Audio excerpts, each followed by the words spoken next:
Manjummel boys ഞാൻ പറയാതെ നിങ്ങൾക്ക് അറിയാവുന്ന കാര്യം തന്നെ എന്താണ് മഞ്ഞുമൽ ബോയ്സിൻ്റെ അവസ്ഥ എന്നൊക്കെ പറഞ്ഞ പോലെ തന്നെ മലയാള സിനിമയുടെ അല്ലെങ്കിൽ മലയാള ഇൻഡസ്ട്രിയുടെ തന്നെ ഒരു മാറ്റം മാറിക്കൊണ്ടിരിക്കുന്ന മൂവി തന്നെയാണ് മഞ്ഞുമൽ ബോയ്സ്. കാരണം ഒരു കൂട്ടം പുതുമുഖ താരങ്ങളാണ് പോലും അതൊന്നും വകവയ്ക്കാതെ രീതിയിലെല്ലാം തന്നെ നിറഞ്ഞ സദസ്സിൽ ഓടിക്കൊണ്ടിരിക്കുന്ന മൂവി തന്നെയാണ്.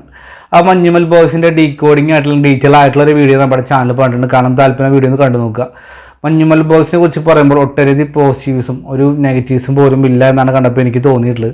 കാരണം നമ്മുടെ മലയാള സിനിമയുടെ പരിധിക്കുള്ളിൽ ഉള്ള ഒരു ചിത്രമായതുകൊണ്ട് തന്നെ അതിനേക്കാൾ മികച്ച രീതിയിൽ തന്നെ ഒരുക്കി വയ്ക്കാൻ ശ്രമിച്ചിട്ടുണ്ട്. അതിന് ചിദംബരം എന്ന് പറഞ്ഞ ഡയറക്ടർക്ക് സാധിച്ചു. അതിനാണ് ഏറ്റവും വലിയ മികച്ച കൈയുടെ എനിക്ക് തോന്നിയിട്ടുള്ളത്. അതുപോലെ തന്നെ എടുത്ത് പറയേണ്ട ഒരു ആർട്ട് വർക്കിൻ്റെ കാര്യം തന്നെയാണ്. കാരണം ഇതിൽ ആർട്ട് വർക്ക് എന്ന് പറയുമ്പോൾ എന്താ പറയുക, ഒരു മല പോലും ആ ഡീറ്റെയിലായി തന്നെ ആ മലയും ഗുഹയും ഒക്കെ ഡീറ്റെയിലായി തന്നെ കാണുന്ന പ്രേക്ഷകർക്ക് കാണാൻ കണ്ടിന്യൂ സാധിച്ചു. അത് മികച്ചൊരു രീതിയിൽ തന്നെയാണ് ആർട്ട് വർക്ക് ഒരുക്കി വെച്ചിട്ടുള്ളത്. കാരണം പെരുമ്പാവൂർ ഗോഡൗണിലാണ് ഇതിൻ്റെ സെറ്റ് ഇട്ടതെന്നൊക്കെയാണ് കേൾക്കപ്പെടുന്നത്. അങ്ങനെയാണ് പോലും ഇതിൽ ഓരോ മലയുടെ സീൻസാനും പോലും ഡീറ്റെയിൽ ആയി തന്നെ കാണുന്ന പ്രശ്നം കണ്ടിന്യൂ സാധിക്കുന്നുണ്ട്.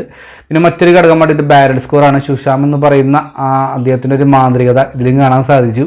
കാരണം സാഹചര്യത്തിനുള്ള സിറ്റുവേഷൻ എന്താണ് യോജിച്ചത് അതേപോലെ തന്നെയാണ് ബാക്ക്ഗ്രൗണ്ടും കാര്യങ്ങളൊക്കെ യൂസ് ചെയ്തിട്ടുള്ളത്.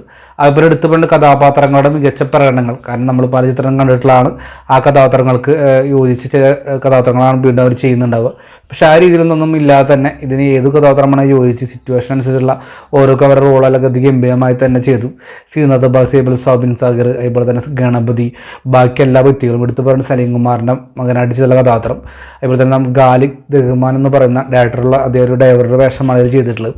അത് മികച്ച രീതിയിൽ തന്നെ ചെയ്തതിൻ്റെ അവസാന ഭാഗത്ത് പറയുന്നുണ്ട്, സാറ് ഞങ്ങളവിടെ കൂടുതലോട്ട് കത്തിച്ചാൽ പോലും ഞാൻ വണ്ടി എടുക്കില്ല എന്ന ഡയലോഗ് പറയുന്നുണ്ട്. അതിനൊക്കെ മികച്ച കൈയ്യടി തന്നെയാണ് കിട്ടിയത്. കാരണം അദ്ദേഹം ഒരു ഡയറക്ടർ മാത്രമല്ല നല്ല നടനാണെന്ന് കൂടി മഞ്ഞുമൽ ബോയ്സ് കണ്ടപ്പോൾ മനസ്സിലാക്കാൻ സാധിച്ചു. അപ്പോൾ എന്തായാലും നേരത്തെ പറഞ്ഞപ്പോൾ ഡീറ്റെയിൽ ആയുള്ള വീഡിയോ ഒന്ന് കണ്ടു നിങ്ങളുടെ അഭിപ്രായം രേഖപ്പെടുത്തേണ്ടതാണ്. ഈ വീഡിയോ ഇഷ്ടപ്പെട്ട ലൈക്ക് ഷെയർ എന്ന കാര്യം പരിഗണിക്കുക. അതായിരിക്കും ബൈ ബൈ ഫ്രണ്ട്സ്.